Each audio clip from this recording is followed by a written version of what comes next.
Welcome to this episode on Waiting for Godot. So, in this episode, we are going to see about our wait, never ending wait for God or the Savior. When we are in pain or deep trouble, we always think of a Savior or a God. People who are enjoying their life, they may not. So, let us see what Osho says about this. And Waiting for Godot play, synopsis we'll see in the end. If possible, search in the YouTube and see the full version of Waiting for Godot, which is a good drama, thought provoking. So now let us start. The Savior. The Savior Messiah shows you the way, shows you the goal, and makes you feel significant, that you are not an accident, that God has something special to be fulfilled through you. He fulfills your psychological need. He does not destroy your fear, your meaninglessness, and your hopelessness. He simply gives a beautiful cover. He covers your psychological vacuum, and you fulfill his psychological need. The more you gather around him, the more followers are there. The more he is convinced that he is not insane. Otherwise, suspicion is bound to be there. What proof have you got that you are son of God? It may be just your mind projection. But now he has got some proof, the believers. As they go on increasing, as the following becomes bigger and bigger, now he has solid proof. So many people, millions of people cannot be wrong. Do you see the vicious circle? He becomes more authoritative, more determined, more fanatic. And more he becomes authoritative, determined and fanatic, the more people are bound to fall in the trap, because they need authority. They need a father figure, somebody to lead them. On their own, they don't know where to go, what to do, and what to be. That is the way every child is being brought up. So that the psychological need arises, is bound to arise. Everything is told to the child that he has to do this, not do that. Of course, the parents think they are doing it for the child's own good. It is not so. It is just the opposite. They don't mean it. They really mean that they are doing good for the child, because how can the child decide what is right and what is wrong?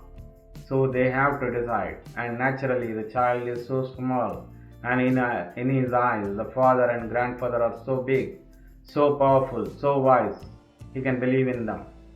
So from the very beginning, the child is not taught, not brought up to be an independent individual. He is brought up to be a follower. He is brought up to remain a mental slave for his whole life. His father was brought up in the same way. His father's father was brought up in the same way. He will do the same to his children. That is how stupidity goes on from generation to generation. One generation passes it to another generation. That becomes your inheritance.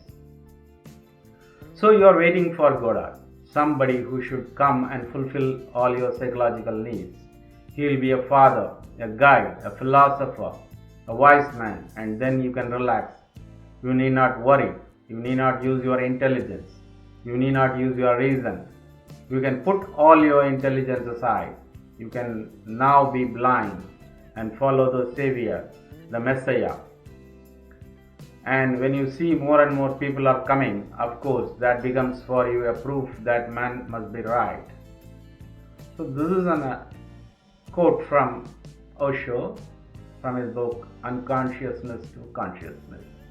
Next, we will see the synopsis of the play Waiting for Godot. It consists of two acts of uneven length, in which Vladimir and Estragon spend time conversing and alternating between hope and despair, while waiting for Godot to keep an appointment with them. Pozzo and the slave Lucky appear in each act. Pozzo is blind in the second act. A young boy arrives in each to inform Didi and Gogo that Godot will not arrive today, but will tomorrow. A bad tree in Act 1 sprouts leaves in Act 2. suggesting perhaps the passage of time. The play suggests that something important is to come in life, but never does. It is universal in meaning, perhaps because it avoids definition. It is about loneliness, loss, and encounter in a world where black coats, bowler hats, and boots assume significance. This is from Samuel Beckett. So this is an important play. As I told in the beginning, if possible, please see the whole play. It is available on YouTube, more than an hour long. It's critical for you if you have questions about life. This will also be a significant. It will throw light on how people act, we all do. So I've given the references in the end. Stay with me for another episode. Subscribe to my channel. Thank you.